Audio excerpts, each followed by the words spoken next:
देखील काही वेळापूर्वी समित कदम आणि देवेंद्र फडणवीसांच्या भेटीचे फोटो दाखवलेले होते आणि त्यानंतर आता अनिल देशमुख यांची ही पत्रकार परिषद पार पडते। या पत्रकार परिषदेतून अनिल देशमुख काय खुलासा करतात पाहणं महत्त्वाचं असेल। 3 वर्षापूर्वी जेव्हा देवेंद्र फडणवीस माझ्याकडे मिरजचे सुमित कदम यांना माझ्याकडे पास्तादा पाठवलं। एकदा तो माझ्याकडे सील्ड एन्व्हलप घेऊन आला आणि मला सांगितलं की याचं तुम्ही ॲफिडेविट करून द्या। आणि त्या ॲफिडेविटमध्ये लिहिलं होतं की उद्धव ठाकरे, आदित्य ठाकरे, अजित पवार आणि अनेक नेत्यांवर मी खोटे आरोप करायचे आणि त्या खोट्या आरोपाचं मी प्रतिज्ञापत्र करून द्यायचं, ॲफिडेविट करून द्यायचं। तो आणणारा माणूस जो होता माझ्याकडे एन्व्हलप घेऊन येणारा देवेंद्र फडणवीसकडनं तो माणूस होता सुमित कदम मिरजचे। त्याचे आणि देवेंद्र फडणवीस यांचे अतिशय जवळचे संबंध तुम्ही जर सर्च केले तर अनेक वेळा त्यांचे आणि देवेंद्र फडणवीसचे फोटो आपल्याला दिसतील। त्यांचे अतिशय घरगुती संबंध, त्याची मिसेस देवेंद्र फडणवीस यांना राखी बांधताना सुद्धा फोटो आहे। समित कदमची मिसेस देवेंद्र फडणवीस यांना राखी बांधताना, त्याचबरोबर अनेक त्यांचे फोटो आहेत। देवेंद्र फडणवीस यांचे समित कदम हे अतिशय जवळचे आणि त्यांनीच त्याला, समित कदम हा साधारण कार्यकर्ता, नगरसेवक सुद्धा नाही, देवेंद्र फडणवीसनीच त्याला वाय सुरक्षा दिली। आता इतका जवळचा, इतका कोणत्या कामाचा माणूस आहे की त्याला या सरकारने वाय सुरक्षा दिली? हा झाला मुद्दा एक।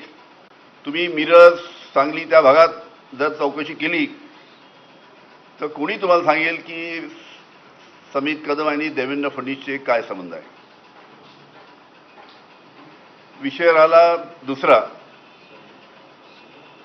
की ज्या पद्धतीनं हा दबाव माझ्यावर टाकण्यात आला, उद्धव ठाकरे यांना खोट्या आरोपामध्ये फसवायचं मी समजू शकतो की राजकीय विरोधक आहे, पण त्यांच्या मुलाला आदित्य, 3 वर्षापूर्वी अजितदादा विरोधक त्यांचे होते, तर अजितदादा त्यावेळेस मी समजू शकतो त्यांच्या मुलगा पार्थ, म्हणजे कशा पद्धतीनं राजकीय नेत्यांच्या मुलाला सुद्धा आपल्याला खोट्या आरोपामध्ये अटकवता येईल, या पद्धतीचा प्रयत्न 3 वर्षापूर्वी देवेंद्र फडणवीसनी केला। आणि मी वारंवार सांगत नाही, पण मी जर 3 वर्षापूर्वी जर त्यांनी पाठवलेल्या मुद्द्यांवर जर ॲफिडेविट करून दिलं असतं तर आज उद्धवजी ठाकरे अतिशय अडचणीत असते, आदित्य ठाकरेला या लोकांनी खोट्या आरोपामध्ये जेलमध्ये टाकलं असतं। अशा पद्धतीनं लहान मुलांना सुद्धा अशा पद्धतीच्या घाणेरड्या राजकारणामध्ये यांनी ओढण्याचा प्रयत्न केला। एक तो जेल में जाओ या बीजेपी में आओ, हेच यांचं धोरण होतं। आणि आपल्याला माहित आहे की कशा पद्धतीने माझ्यावर पहिला प्रयोग झाल्यानंतर तो यशस्वी झाला नाही, म्हणून दुसरा प्रयोग एकनाथ शिंदेंवर केला, तो यशस्वी झाला। तिसरा प्रयोग अजितदादांवर केला, तो यशस्वी झाला।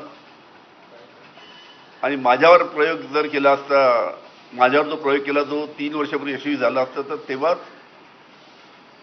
उद्धवजी ठाकरे यांचं सरकार पडलं असतं। तुम्ही आरोप केल्यानंतर देवेंद्र फडणवीसांनी ते आव्हान दिले की आम्ही देशमुखांनी पुरावे सादर करावे, त्यानंतर मी माझ्याकडे असलेल्या क्लिप्स पण सगळ्या सादर करेन। काय नक्की हा क्लिप्सचा विषय आहे? ऐसा है, अभी बात निकलेगी तो दूर तक जाएगी।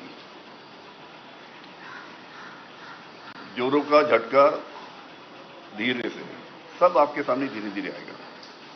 का देवेंद्र फडणवीसांचं असं म्हणणं आहे की क्लिप्स आहेत, त्यांच्याकडे अनेक क्लिप्स आहेत, तसं स्पष्ट मराठीमध्ये यावं उत्तर योग्य वेळेस सगळं पाहिजे। अरे धमकी बिमकी मी घाबरत नाही, मला कोण धमकी देईल? अनिल देशमुख गृहमंत्री होते, त्यांच्या परवानगीशिवाय अरे येऊ शकत नव्हते. समित कदम काळा आहे की गोरा आहे मी कधी पाहिला नव्हता. तो पहिल्यांदा घरी आला, व्हिजिटर म्हणून आला, तेव्हा मी त्याला पहिल्यांदा पाहिलं. ते तेव्हा